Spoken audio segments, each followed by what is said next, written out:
Have you ever wondered what happens when a government spends a lot of money, especially if it borrows heavily to do so? Does all that government activity necessarily mean higher prices for everyone?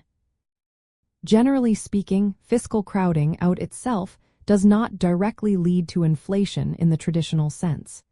It is more accurately described as a reallocation of economic resources, not necessarily an immediate increase in the overall price level. The core mechanism of fiscal crowding out begins when increased government borrowing raises the demand for loanable funds in financial markets. This higher demand pushes up interest rates.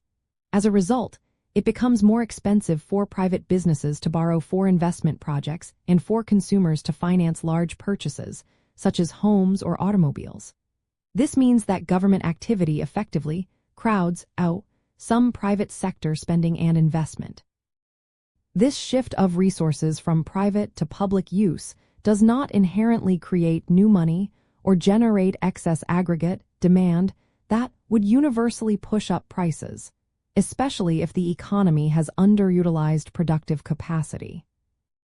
Understanding this mechanism is vital for analyzing the broader impacts of government fiscal policies.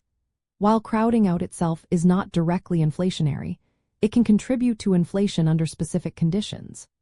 For example, if the economy is already operating at or near its full productive capacity, then any significant increase in government spending, even if it crowds out some private activity, might still strain existing resources and generate inflationary pressures.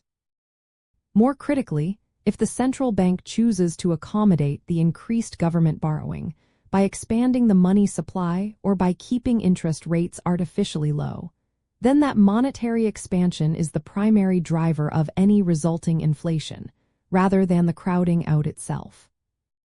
Economists often differentiate between financial crowding out, which refers to the immediate effect on interest rates and the availability of private credit, and real crowding out, which describes the long-term reduction in physical capital formation within the private sector. Furthermore, the overall inflationary outcome of fiscal crowding out heavily depends on the monetary policy reaction function. This refers to how the central bank responds to the government's fiscal actions. A central bank that is strongly committed to price stability might actively resist accommodating fiscal expansion, thereby limiting any potential inflationary pressure, even if some degree of crowding out occurs. By grasping the distinct nuances of fiscal crowding out, you gain a more robust understanding of how government budgetary decisions interact with credit markets, private investment, and the overall allocation of an economy's productive capacity. This analytical insight helps you critically evaluate complex claims about inflation, recognizing that it is frequently the result of a sophisticated interplay between fiscal policy and monetary policy, rather than a simple or direct consequence of a single economic phenomenon like crowding out alone.